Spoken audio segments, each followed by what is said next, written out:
This is Creepy and Geeky, a part of the Morbidly Beautiful Podcast Network.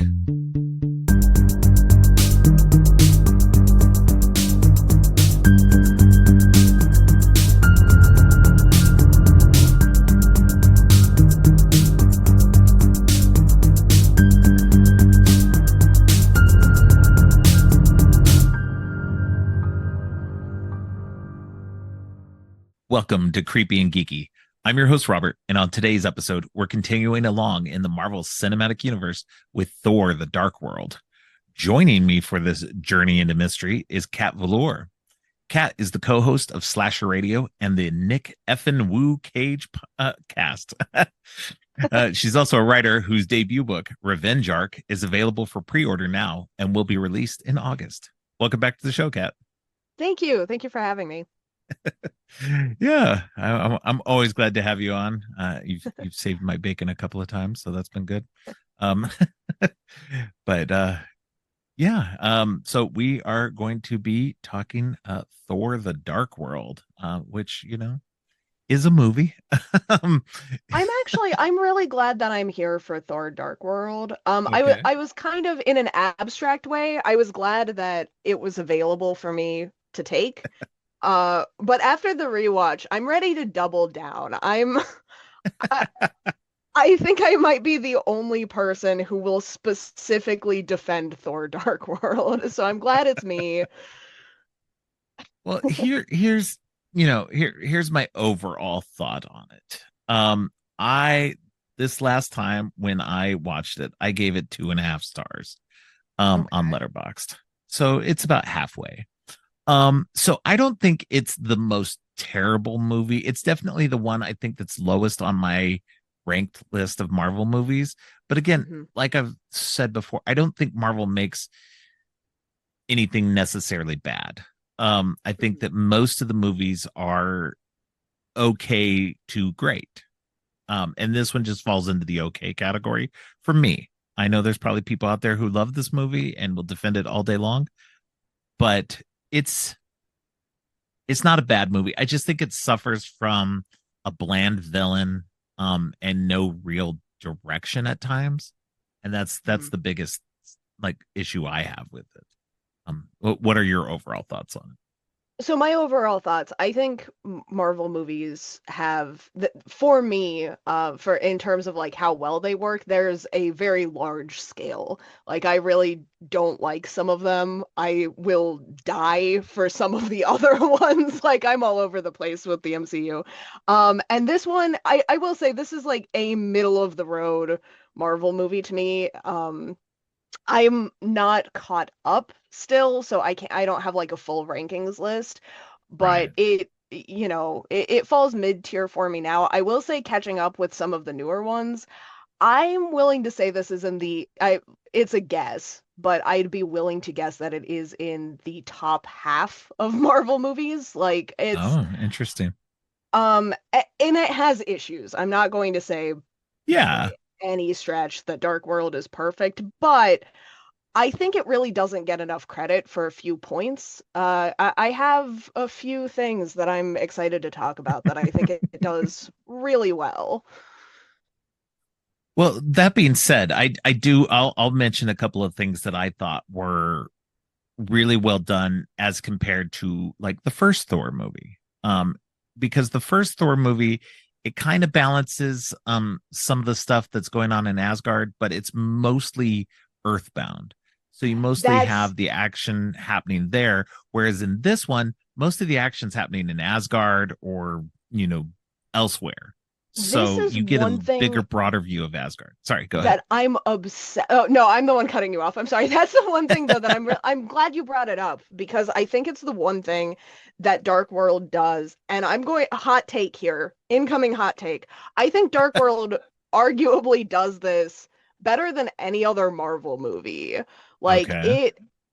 it's shaky. It still has elements that are a little bit rough around the edges, but the one thing that I adore about this is that they tried something really different. Like there are times where this does not feel like a Marvel movie, and I think that's exceptional because even though there are Especially after this, we've seen like more Marvel movies that take place in space and on other planets. We've got like Right. Guardians of the Yeah. Galaxy, we've got Ragnarok, we've got, we do have other non-Earth based areas, but since then. But Thor Dark World feels like they were trying to make something set in a different setting that doesn't just rely on the vibe of an MCU movie. And I understand that's why a lot of people don't like Dark World because it doesn't really fit in. But I think that's really cool because when you think about the MCU, it's got other universes, it has other planets, it has other timelines, but they all feel coherent, like they all have the tone of the MCU. And Dark Right. World, I kind of appreciate that it doesn't have that to the same degree, like there are times when this feels more like, and this sounds like an insult, but it feels more like a knockoff Lord of the Rings than it does an MCU movie, and I Yeah. love it. Like, good job.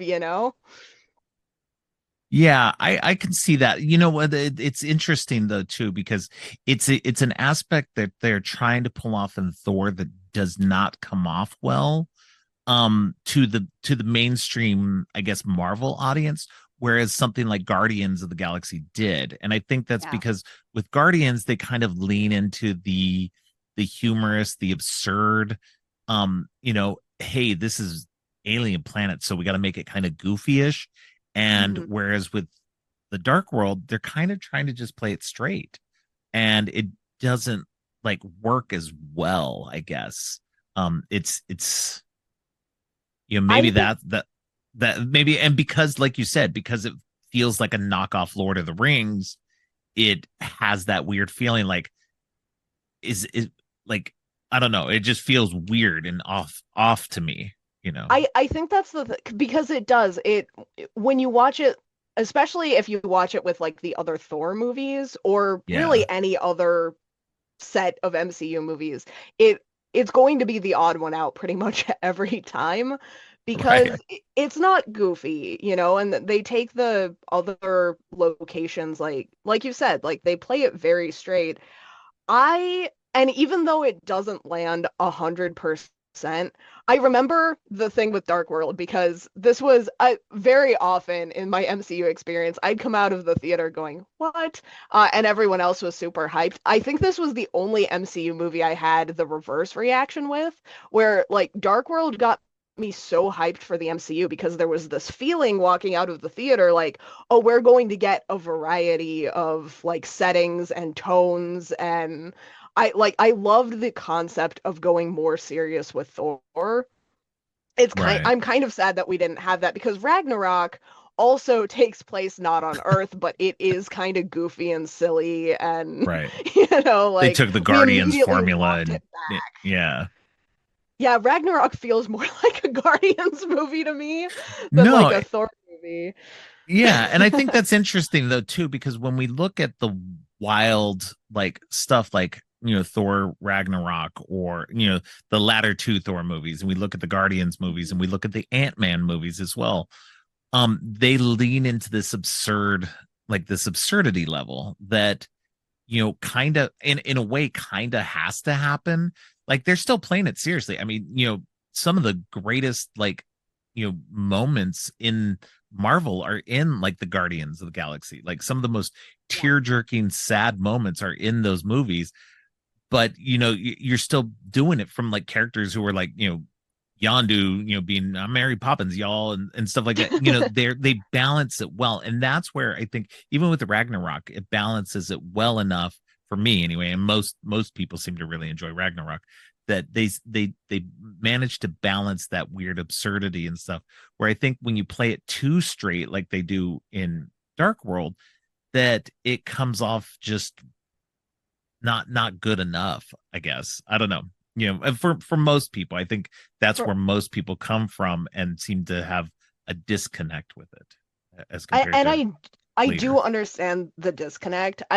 But I do wish that they had stuck more in like right phase two was where it wasn't my favorite phase of the MCU, but it was where I was most excited for the MCU because we had movies like this where my prediction for what we were about to get was way different than what we got. Like I was hoping that we were going to get like where each character of the Avengers was going to have like a different feeling in their movies. And I always saw Dark World. I Not always because I was proven immediately wrong with Ragnarok, but I did kind of have this projection for Thor movies where they were going to be like more serious and more fantastical and kind of appeal to that audience as Right. opposed to the MCU ended up, and it worked really well for phase three, so I'm not going to complain about it too much. I'm not a marketing person. Like, obviously, they know what they're doing, but Right. like, I think the way that they went with it was to kind of make them more tonally consistent and make every movie try to appeal to the masses instead of trying to appeal like with different characters to different subgenres of comic lovers, Kind which of don't, but see, that's interesting because I kind of feel like opposite like that, that, each movie, sure, there can be tonal consistencies between like, the overall feeling. I can kind of understand that viewpoint, but at the same time, I think that they're still taking wild swings with stuff like with Doctor Strange and the Ant-Man movies, just all of this, because when they did Guardians, that was a wild swing. They didn't know if that was going to work or not. They were just like, okay, well, we're going to try something different. This is going to be tonally completely different from anything else that we've done so far, and hope it sticks. And they did the same thing with Ant-Man, and these are to varying degrees of success for them. But I think that overall they've been trying to like give different voices and try different things while keeping, don't get me wrong, they are trying to keep an internal consistency to a degree. But I do feel like they're trying different things. Like you look at something like the Eternals. I don't know if you've seen the Eternals yet, but I have not the seen the Eternals is Eternals. a movie that didn't really succeed. I mean, it did well at the box office. It still made money, but critically, a lot of people have come away from that going, you know, why was even the point of that movie? And I think that's a movie that's going to have seeds that are going to grow later. Um, Interestingly enough, but we'll see if that actually happens or not. But uh so I mean, I can understand what you're saying and I do see it, but I also think that they're trying to do different and interesting things, especially with the TV shows. The TV um shows, I think, are where they have a little bit more freedom, I feel like, in the TV right. shows to take those wild swings. And you can see Multiverse of Madness is one where you can see that they are still trying to tackle new Yeah. concepts, but I don't feel like tonally we've had a movie as different in tone since Dark World. Like Dark World felt like the Mm. beginning of something else to me. Um, and then I just feel like it got reined back in. And you brought up Guardians as well. I think Guardians has a like at the time it was kind of a different tone, but it got tied into the Avengers and now they all kind of feel like now it feels like the two tiers of classic MCU movie where like you kind of know what you're getting with an Avengers movie and then you know that you're going to be getting something a little bit more whimsical, like with some of the cast. I feel that way about Guardians. I feel that way about Ant-Man. Um, Whimsical might not be the word, but that's also kind of the category that I would put Multiverse of Madness into, where like you can Right. tell that they're having fun with it, but it's still, they kind of have that like, let's save the world, let's make a joke, like, Yeah. they do, they feel tonally like they're going to fall into one of those two categories that aren't Right. that different to begin with. Like, Yeah. No, and I understand that, and I mean it works for me. So I'm one of those people who isn't having superhero or Marvel fatigue or whatever like that. I'm like, bring yeah. more. Like, please bring me more. I want it all. Like all right now. I want to see it all. But it's but I get that. I get that that's, and I think it's interesting though too that while watching Dark World, you were like, okay, this is what I want. This is my jam. And Yeah. then nobody else wanted it. Nobody else. Like so much so that Marvel was just like, yeah, we're not going in that direction ever again. And so Which is I really, it's I it's too think bad it's because really funny. I would have loved to see like my perfect version of the MCU. And I'm getting over my Marvel fatigue. Like they've got me back. I'm catching up, but I that was a real Yay. thing that I went through. And I Yeah. think I could have been one of those people that like never wavered from Marvel if they had expanded it in a way where it's like, and obviously I'm someone that does like darker stories, but like if we'd had Right. a gritty fantasy facet of the MCU where Dark World had been kind of iffy, but then Ragnarok had been like full on gritty fantasy, Right. like that would have been amazing. And then, we could have kept like because the Iron Man 3 especially like that story got a little bit darker and more grounded in reality. Yeah. And then we could have had, Guardians could have like doubled down on the whimsy. It could have been like the fun, like let's go explore Right. space opera style. And then, we could have had like a, Doctor Strange could have leaned more into horror as it kind of already did, but I would have loved Yeah. to see that, pushed just a tiny bit further, especially with Sam Raimi at the helm. Like that would have Oh been yeah. like really perfect. No, And then I go like ahead. Sorry. oh no, just because those are all things that I would have really liked, but I think there were opportunities because then you could have really doubled down for other kinds of subsets too. Like I could see Captain America going in like a very traditionally action heavy, like Right. for people that are there for more the political intrigue I think and it's funny though, because I mean, that's how I see that they all have, maybe not to the degree it feels like you want what they did, because it sounds like exactly what they all did, but you just want them to have leaned farther into the things that they were to yeah, differentiate themselves just that much more just a rather little bit than more having tonally. that common tone, which I understand. I do. I trust me, as a Sam Raimi fan myself. Yeah, I would have loved to have seen that go more horror. But I understand that from a marketing, from a money making standpoint, they're going to pull all of this back and they're going to go, what's going to make the most sense to make the most money. Yeah. And so sure, it's going to make things possibly a little bland for some people. Again, I'm not one of those people. I have enjoyed everything, and from varying degrees. Um but I do think that's funny that of all of I them, like, you know Dark World was your kind of like, not your favorite or anything like that, but it was like your like tipping point, like it this was. should have been where it was, like this is what I want this to go from, and then it all kind of didn't go that way, and you're just like, okay, well, that sucks. Because I know, and that's the thing. Because like you can see the groundwork for it there already. Like it's already exists, and we're so close to having that. But I would like I am the kind of viewer that would rather go watch like one or two movies that aren't specifically tailored for me, Right. Like I would rather go watch one or two spy movies to get the full MCU experience if I'm also getting dark fantasy and horror Yeah, and like everything else. So I do wish that they had leaned into it a little bit more. And Dark World feels like that one relic of like what could have been. that's So so I funny. do kind of have a soft spot for it, even though, you know, it doesn't land. Like it is kind of weird, especially having reeled it back, where it's Yeah. like it is now the only one that's really like this. Yeah, it's interesting though, like, having watched these, like, the first phase is very uneven.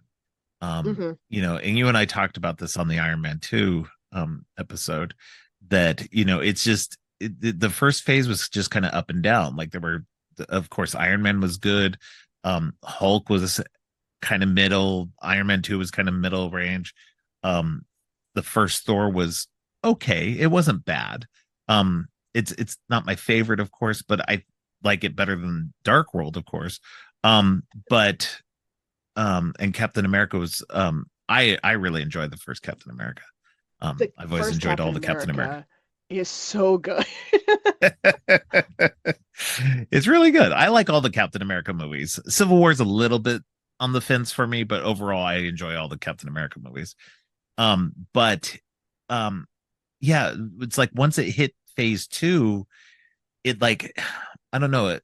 Iron Man 3 is solid, but it's also got issues. But then Thor the Dark World, of course, is just kind of the most uneven for me. And then from that point on, it just kind of gets better. Well, Age of Ultron's kind of bleh, but um Yeah, Age of but Ultron had some issues too. yeah. So I mean, but that's what I think, like with these first two phases, it's still them trying to figure out where they want to go with things, what they want to do, what voices they want to have. Do they want to have this commonality? Do they want to have original voices? Kind of like trying to figure it out. And I think overall they have struck a good balance. Like, Mhm. once kind of they got the Russos and they got James Gunn and they got, and they started kind of going with independent voices. Like they started going with the independent directors for their, small scale directors doing a big thing now. I think that's kind of what helped them in a way, because to a degree, I also think it's Kevin Feige going, I don't want big established directors because I want to be able to make sure I have all the control. But it's but I also think, he's trying to bring in unique tones and unique voices to things, because there is going to be this overall homogenization of the like brand. So the Yeah. brand is going to be kind of bland. It's going to be a bland brand um through it all. But by getting these people with interesting independent voices, you can twist the stories here and there to make them slightly more unique. They're not going to be quite like what you were saying, like what you wanted them to do, going in the wild directions, but you can feel like that's what the directors and maybe the writers and stuff are trying to go for as well. They're trying to bring Yeah. that uniqueness into it. And Kevin Feige's letting them do some of that, but also saying, keep it to this tone too. So, And you know what? I can say anything that I want to about like this is how I wanted the MCU to work. There is very little that I would trade for phase 3 of the MCU. Like because for to an extent that phase three is solid. homogenization, it's Yeah. really nice to know they're good comfort movies. Yeah. Like you know what you're getting into when you sit down to watch an MCU movie. And even though I burnt out on that eventually, like at it was so nice to just like to know that I was going into a good experience. Yeah. Um, Definitely. and even like right before I started experiencing the burnout, it was still like at least I still know what I'm going into. Like this is going to be solid, you know? Every Right. now and then one would creep up on me where it's like I'm gonna have a hot take about this and get canceled online. But for the most part, I knew it was gonna be a safe bet. And it is the really impressive thing about the MCU. Um, it's working. I can Yeah. get a little bit tired of it, but it is undoubtedly working. Yeah. And I think it was you that I was talking to about this. And it's like the great thing about the MCU, and it's something that I don't think a lot of people really consider when they're, because a lot of people I just hear, they're like, oh well, I have to watch everything, and that makes me not want to watch any of it. And it's like, no, but you don't have to. You can dip in and out to the things that you are interesting to you, and then if there's something that you like they reference and you're like, okay, well, I kind of want to know about that thing, then go back and watch that other movie. Otherwise they tell complete stories. They've gotten better at it, don't get me wrong. In the first couple of phases they were like peppering so much in there, and Age of Ultron's the worst one about it. Yes. Because they're trying to lead into other things, and so they've gotten better at the storytelling of, yes, they're peppering in those little Easter eggs and hints to future stories and everything, but they're still trying to make it a one and done story that you can enjoy by itself. You get the bigger overall story if you do watch it all, but you don't have to, I and that's I was the kind one of how that the you were Marvel talking universe. to. Yeah. about that because and since then, since our Iron Man 2 talk, I've gone back and I've watched, I've started filling in some of the ones that Okay. I had missed, and it is so freeing to be able to watch them in the order that I want when the interest strikes me.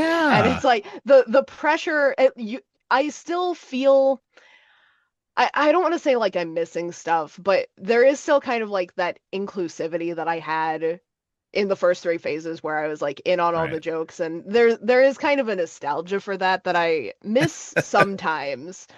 Right. But it is like being able to sit down and finally watch Multiverse of Madness and know that like it didn't mean that I had to also watch Quantumania was like it was one Right. of the best nights of my life. It's like I can just watch this one movie and that's fine. Like, Yeah, no, and I think definitely like if you there's always things that pair well together, or like watching Multiverse of Madness after watching Spider-Man No Way Home. That's a good double bill because Doctor Strange is in No Way Home as well, and they kind of touch on each other, but they don't necessarily correlate. They don't yeah. they don't connect fully, other than the fact that Doctor Strange has already had a multiversal incident. And so, beyond that. And the same with Wanda being in Multiverse of Madness. You didn't need to watch WandaVision to understand all of that. And Sure, you it were you put were some. right. Okay, go ahead. Oh, because you told me that you like Yeah. when we talked about this, you said that I didn't have to have seen WandaVision, and it was and it's one of those things I'm actually more interested for the first time ever am interested in watching WandaVision, but Okay. it's because I didn't have to watch it going into Multiverse of Madness. Like I could start So with the you one that did get appealed to enough me, information from it? and yeah, it does tell a complete story. I know I was really skeptical on the Iron Man 2 Oh, that's episode, but awesome. like it's Yeah. because they weren't always good about this. And you're Yeah. absolutely 100% right. They've gotten so much better. Yeah. Uh like Yeah, since I Age of think Ultron, they've gotten better. I think that's a large part Kevin Feige, but I also think it's the writers that they have in there that they get. um they're starting to get an internal consistency on all of that and trying to make it so that, because they're now what, on phase 5, and so they know that people are having that burnout, and Yeah. especially after COVID, and especially everything else, they're like, okay, well, we want to make sure these movies are interesting and fun for people just to come in whenever they want. Mhm. And especially because they're having to introduce whole new characters and start new franchises and stuff, because they can't fall back on Captain America and Iron Man and Thor as much anymore, or even the Guardians or anything else like that. All the tried and trues are pretty much all done. And so Yeah. now they have to branch out and create new stuff. And to do that, they're going to have to, you know, create stories that are, yes, connected to the old stuff, but also are wholly their own as well. And I think it's going to make it very interesting. And yes, it makes it tough, but I think that's that they're getting there.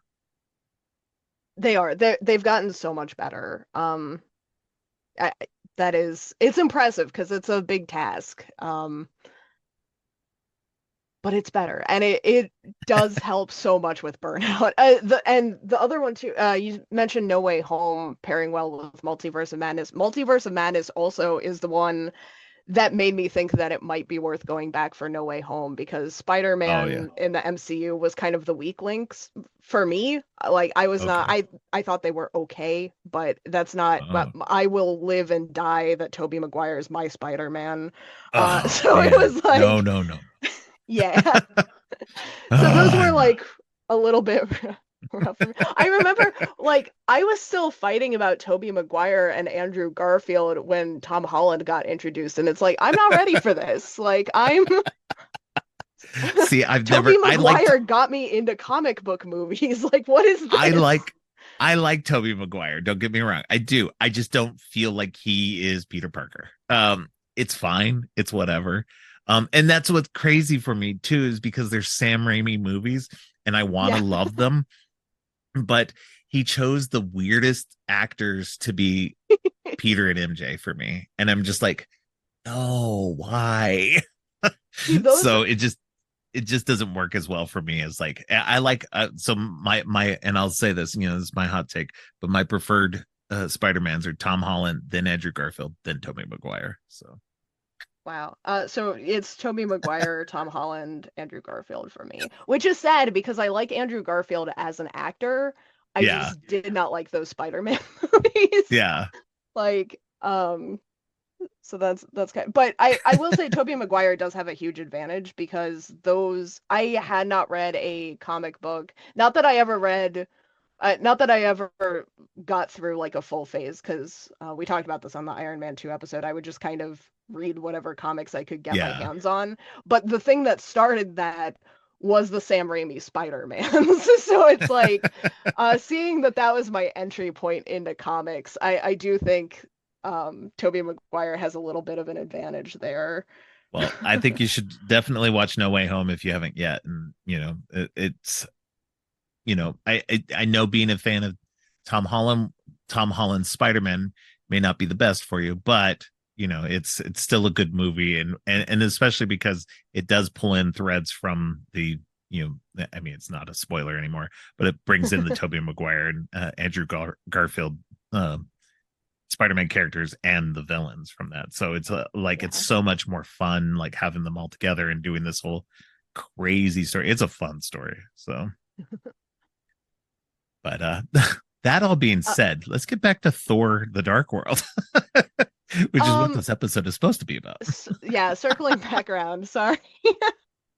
Um, so you brought up some of the emotional moments from Guardians of the Galaxy, and I think that like one of the best plot twists ever happens in a Guardians movie. I think one of the saddest two, arguably, of the saddest deaths happens in a Guardians movie. But one of the notes that I took about Dark World is that I think this has uh, one of the most impactful deaths, two of the most impactful death scenes, and one of the most effective twists for me across the first three phases of the MCU. And I think Oh that's wow. really kind of impressive because I didn't realize. I think it's one of those things like if you had asked me those questions, I probably would have come to that answer on my own, but I had not realized like how many impactful MCU moments came from Dark World until I sat down to rewatch and it was like, "Oh yeah." Like I was worked up about this. What were these moments then? So Frigga has such a fantastic screen presence in this. She's not in it a lot, Yes, but she's so but in much it of a more than the first badass. one. Yeah, she's in it more than the first one, and she gets to be so cool. Like Frigga's just the best. And and her death, like really, it's one of those that, for a while they kind of referenced back to it, where it was like the sad emotional peak for Thor, and I think I think it's impressive that they were able to have that much emotion in this. Because Thor was maybe not the emotional pillar of the MCU most of the time, to put it lightly. Right. So Frigga's death was a huge thing. Loki's fake out death Yeah. um, was also like I was so upset in the theater watching that for the first time. But then it comes back around that Odin is Loki at the end, and you're like, what? Like that, very good twist. And I Yeah. don't think Yeah. it gets enough credit for that because I remember being really impressed walking out of Dark World having seen that twist, even though I did not remember it was from Dark World until I went to rewatch it. Like, it's a good I think moment. it's I think it's funny too because the Loki's death moment, as like poignant and everything that it is parodied so well in Ragnarok uh It is. by Matt Damon.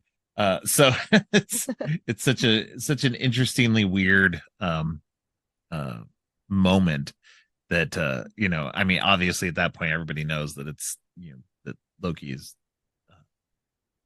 posing as Odin during all that. So Yeah. so it takes some of the sting off of it. But Which it's really funny. is wild. That's normally one of my pet peeves. Especially in the MCU, I guess, is because fake deaths bother me a lot in things. Uh, But I think because like the twist was so effective that I was not mad at it, and because we did Right. get another serious death in this movie, that like pulling back one of them still kind of felt okay to me, even though that's Right. usually something that I would roast a movie for forever. I think they did it really well here. Yeah, yeah. As a lifelong comic book fan, get ready for all the fake out deaths, It because happens a lot. nobody stays dead in comic books. Uh, it used to be. That's the funny thing too. Is like it used to be this whole thing that the only people who ever stayed dead in comic books were Uncle Ben and Bucky, and then Bucky came back. And then Bucky. And we were just like, oh no. I mean, it was a great storyline, don't get me wrong, but it was just like, oh my God, not even Bucky can stay dead. That's Me entering ridiculous. my comic writer phase with Uncle Ben comes back. Right. That's crazy though, because it's like such a comic trope. And you would think that I'd be more forgiving of it in the MCU knowing that that's a thing, but I don't know why it bothers me. Um and it always I think because the death scenes are the things we remember most, and then when we start pulling back from them, it's like, okay, well, what's real anymore? Right. Like I get Yeah. kind of frustrated, but Well, and I will say that for the MCU, though, the MCU does seem to be like, okay, well, if they're dead, we're just gonna, you know, especially if it's like for an actor who's really not going to come back. yeah. You know, they're just like Tony's dead. He's dead. There's no way he comes back. Now there's kind of a way he can come back, but it's but it's just it's interesting that they're trying to hold for the most part that once somebody dies, and if it's a poignant enough death, Yeah. then that's it. Like even with Loki, as much as sure Loki's still alive, we've got Loki, the TV series and everything like that. This is a different Loki. It's not the Loki that we went through all these with Ragnarok and up to in Infinity War and all that. Like that Loki is dead. There's Yeah. that Loki's 100% dead. The Loki we have now is a totally different Loki who's had different experiences post the original Avengers. So it's going to be different. It's going to be interesting to see his journey now along that where the rest of his story goes. So, and I'm sure we're going to get more of him beyond Loki season 2 as well. I don't think his story's done with. Tom Hiddleston seems to really enjoy playing him. So, I really like Tom Hiddleston, which helps a lot with my enjoyment of Dark World because he had cool things to do in Dark World, you know. here Uh, and there, other than being trapped in itself for quite a bit of the movie. So, he was trapped in a set. I think that's the beauty of Tom Hiddleston though, is that he's so snarky all the time, you yeah, know. A lot of the cell scenes were I think if anyone else, any other MCU villain question mark, it's weird to call Loki a villain yeah, in like a distinct category, but you know what I mean. Like I think if any other like antagonist figure from the MCU had been stuck in a cell, I don't know if it would have been as entertaining. right. Because Loki's just, and then there's like the dramatic reveal in the cell also where Thor's like enough illusions and we see how Yeah. Loki's really doing, and He's grieving the death of his mother, the woman that, as much as he wants to deny that, they're not his parents, they're the people who raised him and treated them like he was their son. And, yeah, and her death hits him harder because he truly was the one that learned magic from her. And, she was the one that like really focused on him where Odin focused on Thor mostly. yeah. And So I just moments like that I thought were cool. yeah. Um I No, I also really like, and speaking like on the Tom Hiddleston train, I really liked the supporting cast in this. yeah, I Arguably was gonna more than the mention main that too. cast.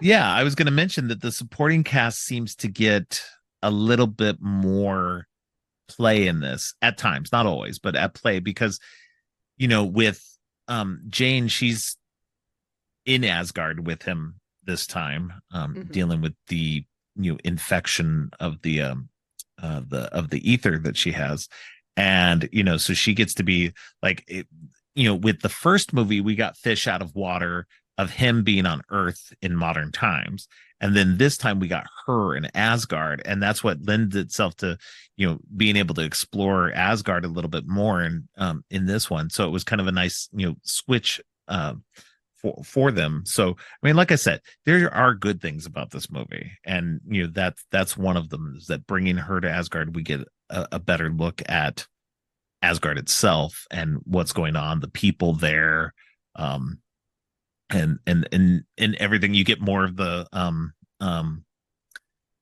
Warriors 3 and Sif.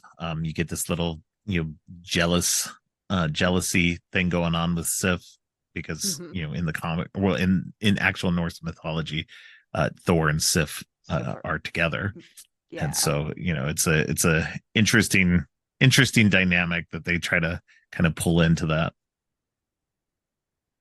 And I do think that's a really interesting dynamic because if you so I had read more Norse mythology than I had Thor comics going into Dark World. So it was kind of like an interesting like I see what you're trying to do here, Yeah, which I don't always get to have in Thor movies.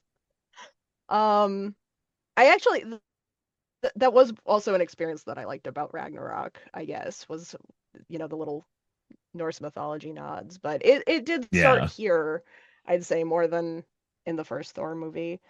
Um, I also yeah. like speaking of that dynamic, I don't like my biggest problem with Thor, and subsequently my biggest problem with Thor Dark World. I Natalie Portman and Chris Hemsworth do not have chemistry. I Oh don't my like seeing them God, on screen together. Like they I have no chemistry. it's it's really unfortunate. But the one improvement from Thor to Thor Dark World, like nothing in the world was going to make those two have more chemistry than they have, Right. right? But they set up a dynamic where it's appropriate for Jane and Thor to be kind of in a weird place. And so, in a weird way, like, even though the chemistry is still bad, it felt more realistic because it's like, here she is moving on. She's like in a date with Chris O'Dowd, who I liked seeing also. Yeah. But she's mid-date Completely with unthor. someone when Thor like comes back into her radar. So it is like a very awkward time for her to run into an ex. Uh, Yeah.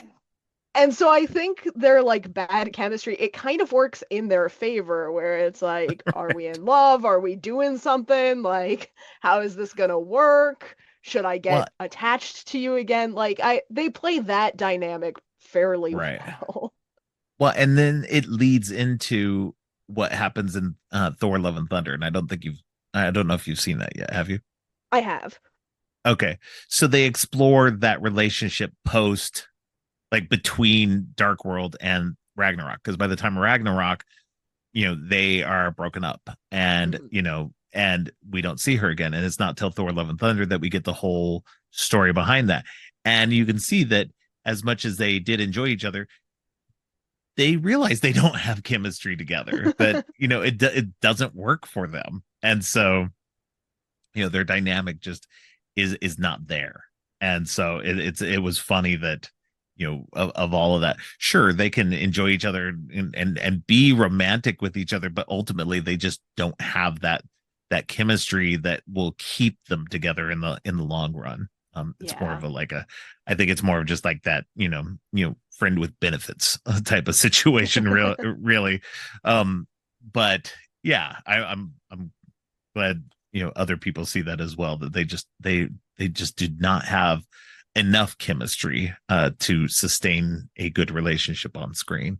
So So I always get really critical of like movie romances, and everyone kind of I felt like everyone was trying to trick me into thinking that I was wrong about these two, because oh it god was no. like it was one of those things where it's like I very often complain about this stuff. So like right around Iron Man 3, it's like I wish there would be, like, even though, because in Iron Man I was like Pepper and Tony have really good chemistry. I like this. And then by the time Iron Man 3 came around, I was like, I'm kind of done with the Pepper Tony thing. Like if they Well, just wanted that's to because I take a think few Gwyneth steps Paltrow back. kind of was done with Pepper. I don't think Gwyneth Paltrow cared to be Pepper at all.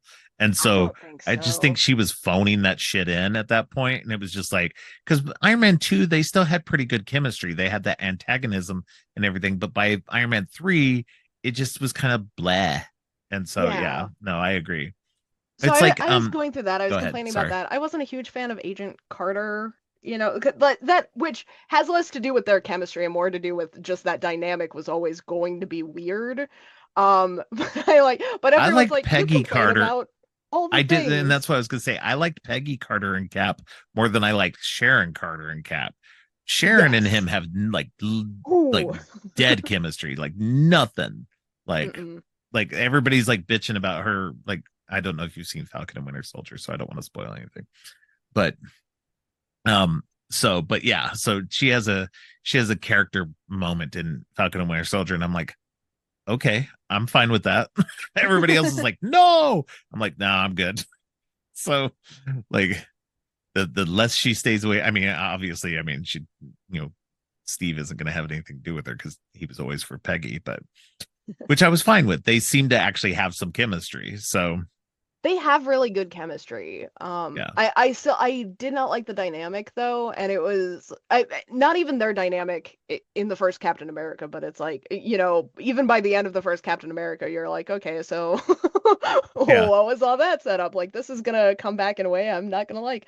And I get really skeptical of these things, and everyone was like, so when I started complaining, because Thor came out, my best friend is Norwegian, and he got so excited about the Thor movies because we were already doing the MCU together, and he was so excited for Thor. And we came out of Thor, and it was like, pretty good. They did a good job. I like this and this, and I was like, I really don't like Thor and Jane. And he got on my case right away. He's like, you don't like anyone and anyone. And I was like, oh, okay. But then, like, doing the retrospective here for this podcast, it was like, I think I was right about Thor and Jane, though. Like, this is kind of irritating me. well, and I like Natalie Portman. I think she's a great actress. I think she's good in the role. I just think Yeah. that yeah, her and him do not have good enough chemistry. And that was, And I for a while, I was thought not I just sad to didn't see like that Natalie split. Portman. Like, I thought maybe she did a bad job, and it's like, no, because she's a good Jane. And I think, like, watching Yeah, Dark World, I think kind of confirmed it. Like, she has her own ambitions. She's curious. She's invested in right. stuff. Like, I think she did a really good job. I I, think j- the I, problem with it is that like she becomes so infatuated with Thor that yeah. you and I get, don't get me wrong, though, I get the infatuation as somebody who is like her, who's a scientist, who is like looking for this, these, her whole thing in the beginning is finding these portals, these wormholes, the Einstein Rosen bridges and stuff that, she's a physicist and she's finding all this new dimension of reality out there, and somebody Yeah. that comes from that, of course she's going to be attracted to that. Plus he's handsome and and buff and everything, so it's like I get why she's infatuated with it, but that can't sustain. And that's what I think was No. always my issue with it, was that I could see that there was at some point she was just going to be bored with it. Like Thor is an interesting is an interesting guy, but not in the way that she would be interested in the long run. Um, Right. and that's where I like, and again, I read too much into, that that relationship as well. But it's kind of what she's bringing to the role, and so because she's a person of her own, merits and desires and everything else that she wants to have for her life. And that's how I always saw it too. So, and I think you get that more in like, and in the Love and Thunder, you get that completion. She's now a Yeah. part of that world in a way. Now she's now bridged that gap and has become, why does she need Thor? She is Thor, so Yeah. so it's an interesting version of that. So um but yeah, I honestly, Darcy and the intern have better chemistry in that movie than Thor and Jane do. So Ar Arguably, I think Darcy and Thor have better chemistry. Like, it's a low bar to clear. I did really like true. I'm a huge Kat Dennings fan. Oh, I love Kat Dennings. I So I love loved her. seeing Darcy get more Yes. screen time, and she did have a very funny dynamic with the intern. Oh I yeah. like that she dips And him at the end when they're yes. kissing. Like, And she's so tiny too, so it's she's even so tiny. funnier. Oh my god. Yeah, no. I used to watch Two Broke Girls just for her. So Yeah, me too. I couldn't stand the other girl, but I loved Kat Dennings, so I was just like, okay, I'll keep watching it for her. So I watched it for a uh long time, hoping they would just make it the Kat Dennings show. right, right. Oh, it's sad too because she did have a show not too long ago, and I didn't watch it, but and then it's been canceled. It may have even been Dollface? Was that removed. Dollface? Yeah, Dollface. Yeah, Yeah, I think they actually removed it. It's one of those I think they streaming did. shows that just got removed. Like, they're such weirdos, like just removing things from existence now. Yeah. But yeah, no, this movie again, it's not terrible. I don't want to say like it's a horrible movie. Like, listen, I will watch Thor: The Dark World over most of the DC movies, and like Oh yeah. because I say most because there's a couple of good DC movies. Don't get me wrong, of the DCEU stuff. But yeah, I'm just not. I've never been a huge DC fan, so but I just don't think they haven't made any super great movies, barring like the Suicide Squad, but that's just, DC's version of Guardians of the Galaxy in a way. Um Yeah. but yeah, I still say, as much as this movie has issues, it still is a good movie. It's lowest on my list, but only just barely, and only because um it plods along at times. The villain, we haven't even gotten into the villain at all because it's like not great. I mean, Malekith is not a good villain. In the comic books, he's slightly more interesting. But even then, in the comic books, he's not that interesting either. So, So I really like personally speaking, Malekith conceptually, I think. right? And I like it. I'm in a weird place with Malekith because I think he's one of the least impactful MCU villains. He Yeah, doesn't have a ton of screen time, and there's so much other stuff going on in Dark World that they didn't really give him a time to shine. That being said, I like the concept of him, and I'm a huge Christopher Eccleston fan. Again, the cast for this was yeah. so good. I think he did good in the role. I think they just didn't give him much to work on. Like, So the Malekith in the comic books is more scenery chewing, and this one in the movie is so bland, yeah. that it's not like I would have liked to have seen him be more like just, and I think that's again, it's a failure on the MCU at the time to really go out there, Yeah. that they end up trying to do, that they end up doing later. That if he had been a much more interesting and more fun villain, then it could have been a lot more interesting. But as it is, he was so downplayed that it just was boring. And I Yeah, like Christopher Eccleston too. there was always something more interesting going on than Malekith. Like, Yeah, even which sucks because it's like I don't even mind, again, the tonal inconsistency really works for me in a way. I don't mind having like a more serious, like, downer. I think that's something that could have been refreshing maybe in the MCU if it had been done right. right. but they don't treat him like, oh, here's a really serious guy who genuinely wants the worst. Like, here's a guy with virtually no redeeming qualities that's going to be a villain, and Yeah, treated like him for more like a here's a guy, but we're gonna focus on the anomalies surrounding this guy yeah, and what he yeah. wants. And it's like, no, give us the ruthless antagonist, like I'm I wanted curious. somebody like over the top, like somebody who was like I said, scenery chewing, like somebody who's Yeah. like really like if you're gonna go with somebody who's like that and you're gonna do something you like that, you need it to be over. It's like even Loki in the first Thor movie, he's kind of downplayed a lot more than he becomes later. Like I Loki becomes a better antagonist Hmm. later than he is in the first. Even in Avengers he's a better antagonist than he was in the first Thor movie, and that's what I want to see is somebody who's having fun with the role and who's and again that's partially the writing, partially the directing. It's not all on Christopher Eccleston at all, because I mean he can only do so much with what he's given. um Yeah.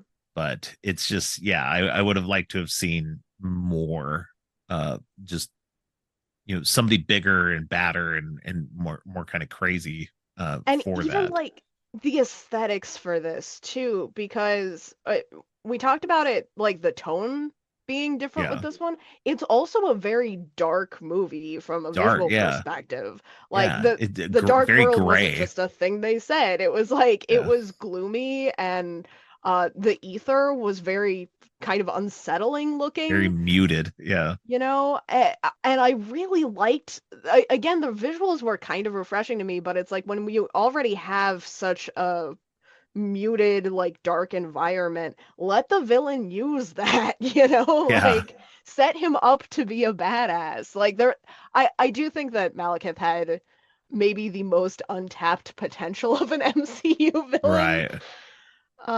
Because everything was there for success, and he is just kind of around. Yeah, yeah. I mean, even his second in command, the Algrim becomes curse. It's that's more interesting. And so Yeah. it's just like that's disappointing. And that was kind of a cool moment because they set up this thing where it's like, he has to sacrifice the blood of one of his people to do this, and it's kind of like an emotional moment. And I think that's probably the scene from this where Christopher Eccleston stands out the most, because you do see, like, it's a little bit subdued because that's the character, but you do see the emotion there. It was kind of Right. like a Vulcan thing, where there are layers to the performance because they don't outwardly show a lot of emotion, but you have these signs. And like I think he did a really fantastic job there. I wish they had given him moments where he could have put that acting on display more. Yeah. Because in the grand scheme of things, that was not a huge moment for the story. Like, Oh, it was great for him and his ability to act, but it didn't contribute a lot. And the one other thing I will say about his performance that I thought was great, I just being a huge geek, I love when they bring in fantasy languages, and I oh loved yeah, watching yeah. Christopher Eccleston speaking in Elvish. Speaking in like guttural, angry Elvish was just fantastic. Yeah, it was, yeah, definitely a little bit weird. But yeah, definitely good. It was cool that they actually created a language for that, and they were just, you know, being weird and using some other kind of already established language. They actually created one for it. So And that's like, see, that's the kind of thing that gets me really excited about like lore and world building. And I was always kind of disappointed. Like, it's one reason why I wish the MCU had gone like off the rails crazy, because it's like, imagine how much more like deep nerdery culture we would have if the MCU had doubled down on creating fictional languages. Like, oh my God. Of I course, mean, I wouldn't have a life because I would be trying to learn like half of those, but still.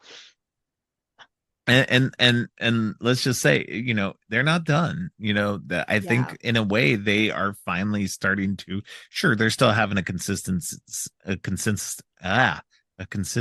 to tone, but I think that they are trying to branch out and make things a little bit and take even more chances, and trying to get a little bit more weird. And like we said, that may just be in the TV shows, but at least they're trying to do something. They're trying to experiment here and there, which I think And is interesting. and you're right, they're not like we talked about a little bit in Iron Man 2 how they had concepts for Tony that they did eventually kind of cycle back around to in his arc. I hope that they double back around on some of these like more like speculative concepts. That's something that I would still it's obviously I talked about how it was sad that we haven't gotten it yet, but I would still be all in if it was something they chose to do in the future, whether that's with a TV show or Right. like if one of the new characters that they have to bring in has just like a really crazy, like uh deep world like this where the setting is different and we have kind of these alien races or these fantasy races that like we've never gotten to see before. Like that's still something that really appeals to me, and I think that they now have. I don't know if they quite have the freedom to do it yet, but they obviously Right. have. They're building up the scale to do something like that, probably more effectively than what we saw in Dark World. Well, you haven't seen Quantumania yet, right? I have not seen Quantumania yet. They kind of explore in that because they go into the quantum realm pretty deeply into that, and that's a whole other world, very alien worlds in that as well. So that might appeal to you because it gets a little wacky in there. So definitely something to check out when you're ready. When I'm ready. Yeah. I Oh, do wish that they didn't cycle back around to that in an Ant-Man movie. I'm not crazy about Ant-Man. oh, interesting. I like Ant-Man, but I'm a big Paul Rudd fan, so that's where that comes from.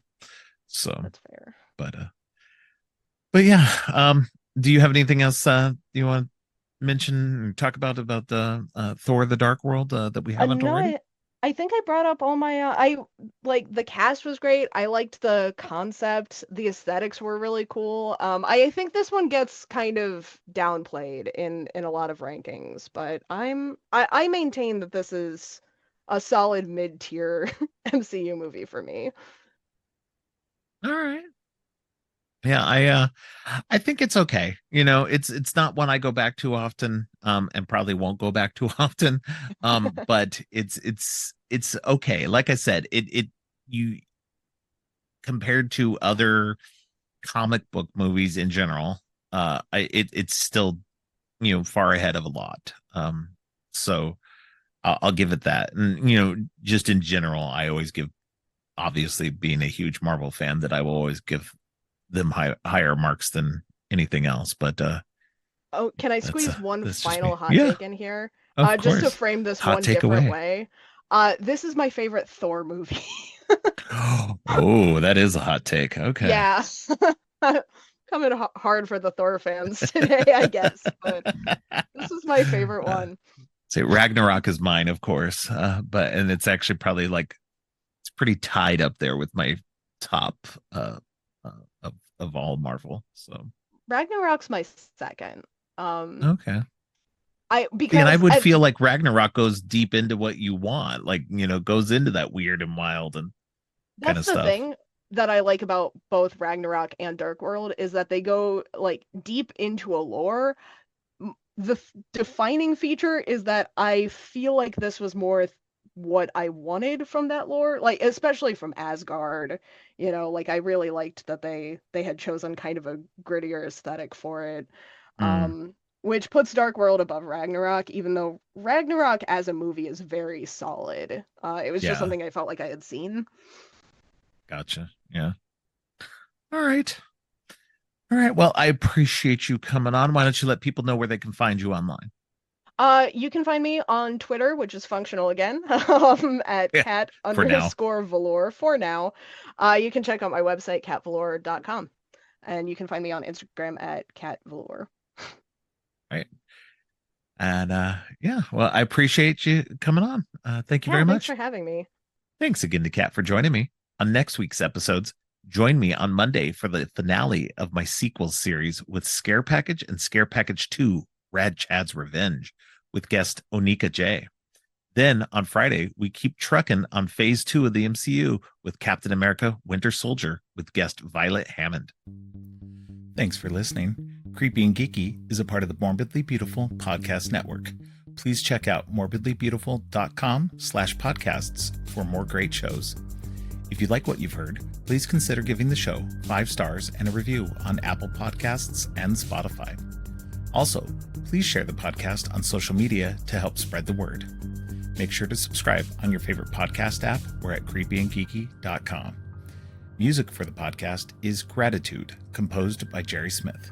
You can follow the podcast on social media at Creepy and Geeky on both Twitter and Instagram. If you'd like to follow me, I'm Geek Thulu on Twitter and Blue Sky, and geek.thulu on Instagram. You can support the podcast by ordering teas and more on TeePublic or by donating to the coffee page. All of the links are in the show notes. Finally, don't forget, stay creepy.